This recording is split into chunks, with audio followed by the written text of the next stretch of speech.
വളരെ പവർഫുൾ ആയിട്ടുള്ള എന്നാൽ പലപ്പോഴും അവഗണിക്കപ്പെടുന്ന ഒരു ടൂള് ലീഡേഴ്സിൻ്റെ കയ്യിലുണ്ട്.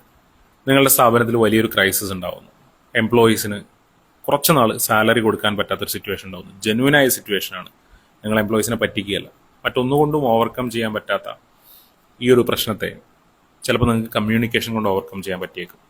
വളരെ ട്രാൻസ്പെറൻ്റ് ആയിട്ട്, വളരെ ജെന്യൂനായിട്ട് നിങ്ങളുടെ ഒരു വിഷനിൽ ഊന്നി, നിങ്ങളുടെ ഒരു സ്വപ്നത്തിൽ ഊന്നി നിങ്ങൾ കമ്മ്യൂണിക്കേറ്റ് ചെയ്യുകയാണെങ്കിൽ ഒരുപക്ഷെ അതിൽ കുറേയേറെ പേരെങ്കിലും നിങ്ങളുടെ കൂടെ നിന്നേക്കും. നിങ്ങൾ എല്ലാ കാലവും വളരെ കൺസിസ്റ്റൻ്റ് ആയിട്ട് തന്നെയാണ് കമ്മ്യൂണിക്കേഷൻ ചെയ്തതെങ്കിൽ എല്ലാവരും നിന്നോളണമെന്നില്ല, പക്ഷേ കുറച്ചേറെ പേര് നിങ്ങളുടെ കൂടെ അല്പനാൾ വെയിറ്റ് ചെയ്ത്, അല്പനാൾ കുറച്ച് സഫർ ചെയ്ത് നിൽക്കാൻ തയ്യാറായി കഴിഞ്ഞാൽ ചിലപ്പോൾ നിങ്ങൾക്ക് ക്രൈസിസിനെ ഓവർകം ചെയ്യാൻ പറ്റിയേക്കും. കമ്മ്യൂണിക്കേഷൻ കൊണ്ടല്ലാതെ അപ്പോൾ മറ്റൊന്നുകൊണ്ടും ഓവർകം ചെയ്യാൻ പറ്റാത്തൊരു ക്രൈസിസ് ആയിരിക്കാം നിങ്ങൾക്ക് മറ്റൊരു രീതിയിലും ഫണ്ട് റേസ് ചെയ്യാൻ പറ്റാത്ത സിറ്റുവേഷൻ ആയിരിക്കാം. നിങ്ങളുടെ കമ്മ്യൂണിക്കേഷൻ അപ്രോച്ചിൽ വന്ന ഒരു മാറ്റം കൊണ്ടാണ് ഇത് സംഭവിച്ചത്.